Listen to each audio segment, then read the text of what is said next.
expérience, justement, quand on parle des toutes petites entreprises, si toutefois, on ne sait jamais, vous ne vouliez pas aller dans l'industrie du textile ou que vous ne trouviez pas de travail, je voudrais parler de ma création d'entreprise parce qu'en fait, j'ai un petit parcours un petit peu atypique, c'est-à-dire que j'ai d'abord testé mon activité au sein d'une SCOP, une coopérative d'activité et d'emploi, donc celle de Saint-Brieuc, des Côtes-d'Armor, c'est avant-première.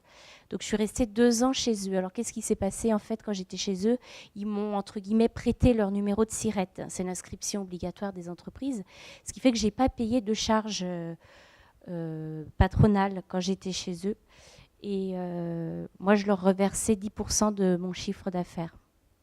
Voilà. Donc pendant 2 ans, je suis restée chez eux. Ça m'a permis, parce que j'ai démarré de zéro. Je savais juste tricoter.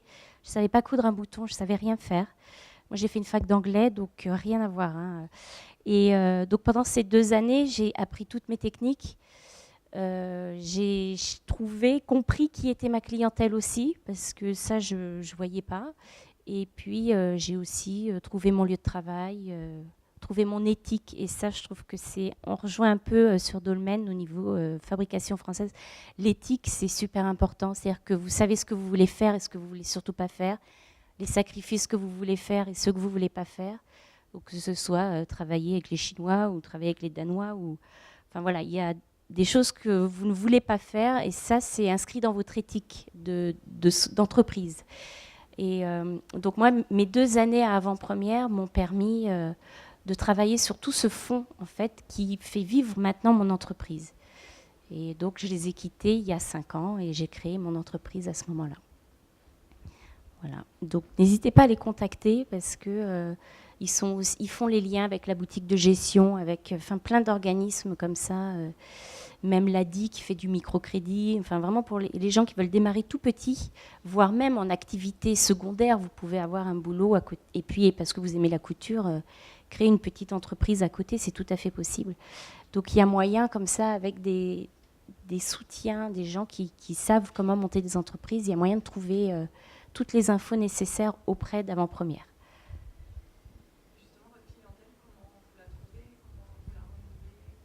Alors j'ai commencé à travailler à la maison et en fait je voyais personne. Donc je faisais les marchés artisanaux. J'ai fait un petit peu de marché hebdomadaire sur Plestin le dimanche, surtout en hiver. Fallait combler parce que le problème des marchés artisanaux, c'est que ça marche en gros de mai à septembre et au marché de Noël. C'est-à-dire qu'il y a des mois à zéro chiffre d'affaires. Donc du coup, j'ai voulu trouver un local. Donc je me suis installée à Belle-Île-en-Terre. Il y a 2 raisons à ça. Déjà, c'est encore un peu un village mort, même s'il y a des artisans qui se réinstallent. Mais par un moment, enfin, on n'était plus que 2 artisans d'art. Artisans d'art, je fais la différence parce que bon, les plombiers, ils font du super boulot, mais par rapport à un potier ou un sabotier, on n'est pas tout à fait dans la même catégorie. Donc on n'était plus que 2 artisans d'art. Maintenant, on est 5. Donc ça revit un peu. Donc Belle-Île, du coup, les loyers étaient très bas. J'avais un 70 mètres carrés pour 200 euros, ce qui était vachement bien. Depuis, j'ai racheté le bâtiment. Et aussi Belle-Île parce que la chapellerie sur mesure, notamment pour les mariages, c'est une activité niche. Ça veut dire qu'en Bretagne, pour vous donner une idée, on doit être 10 à faire ça. Donc les gens sont prêts à faire 150, 200 kilomètres pour venir à l'atelier. Donc, peu importe où je m'installais, je n'avais pas besoin d'aller me coller en bord de mer pour voir du monde, puisque je savais que mon activité ferait venir les gens. Donc, ma clientèle, elle me trouve sur Internet, et puis je mets de temps en temps quelques pubs ou un peu de presse. Je ne suis pas super calée en communication, il faudrait que je progresse encore là-dessus. Autrement, qui sont mes clients? Ça, j'ai mis du temps à les comprendre, en fait. Alors, c'est pas péjoratif, je vais mettre des guillemets, mais en même temps, je me sens un peu comme eux. C'est tous les José Bovéistes et compagnie. On consomme moins mais mieux. Donc, je pense que tu retrouves aussi cette clientèle, des gens qui arrêtent d'aller, qui habillent, acheter des vêtements qui se déchirent, le coton qui ne tient pas au lavage. Ils préfèrent se faire des vêtements sur mesure qui vont user jusqu'à la trame, mais voire même les ramener pour les réparer. Du coup, moi, ça m'a donné l'idée de créer la clinique du jean.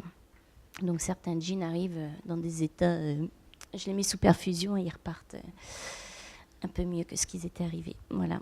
Donc ouais, c'est des clients qui qui vont mettre le prix, enfin ils vont accepter d'acheter une robe 150 € au lieu de 9 € à Kiabi, mais ils savent où c'est fabriqué. On en revient à la fabrication locale. Voilà, c'est la fameuse éthique et les fameux sacrifices. Nous, on en a, mais les clients en ont aussi. Et il ne faut pas hésiter à imposer. Quelquefois, on a des scrupules, on se dit, oh là là, c'est cher. Mais déjà, notre portefeuille n'est pas celui de nos clients. Et ensuite, on a une cohérence par rapport à où on fabrique, comment on fabrique. Enfin, des vêtements qui sont faits, c'est presque de la haute couture. Enfin, je n'ai pas la prétention d'avoir des finitions haute couture ni rien. Mais le mode de fonctionnement, un vêtement unique, il n'y en a pas deux pareils. C'est normal qu'on paye un certain prix. Oui, tu viens d'expliquer pour la scope, donc ça je savais, avant-première je connaissais. Moi j'ai pas souhaité partir dans cet esprit parce que, j'étais pas voilà, moi l'auto-entrepreneur s'est créé à ce moment-là, je me suis dit c'est pour moi. Moi ça n'existait pas. Ouais. Et j'ai pas regretté, et c'est vrai que les professionnels que j'ai rencontrés, même avant et après, m'ont dit c'est vrai que moi j'aurais démarré comme ça aussi. Ça permet de tester l'activité, de payer ses cotisations quand on a du chiffre. Si on n'a pas de chiffre, on ne paye pas. Parce que voilà, c'est un coût assez énorme pour un petit artisan quand il faut payer voilà, les charges sociales. Et puis ensuite, après, c'est un calcul. C'est pas je reste comme ça parce que j'ai envie. C'est un calcul qu'on fait tous les ans. Est-ce que c'est intéressant de rester comme ça ou est-ce que je passe en EIRL, voilà, plein d'autres choses. Mais bon, moi, auto-entrepreneur, je trouve ça très bien. La chambre de métier, généralement, n'aime pas, mais je ne suis pas d'accord comme quoi on fait de la concurrence déloyale. Je suis une entreprise, je ne suis pas en marge, hein, je suis une entreprise individuelle. J'ai un régime social fiscal différent, mais je suis une entreprise. Et mes tarifs sont comme si j'étais avec un autre statut, quoi. Ça ne change pas. Ce qui change, c'est que je travaille chez moi. Donc, c'est vrai que j'ai moins de charges à côté. J'ai pas un local, j'ai pas un abonnement EDF, j'ai pas tout ça. Mais voilà, quoi. Ça n'a rien à voir avec ce genre de choses. Ouais.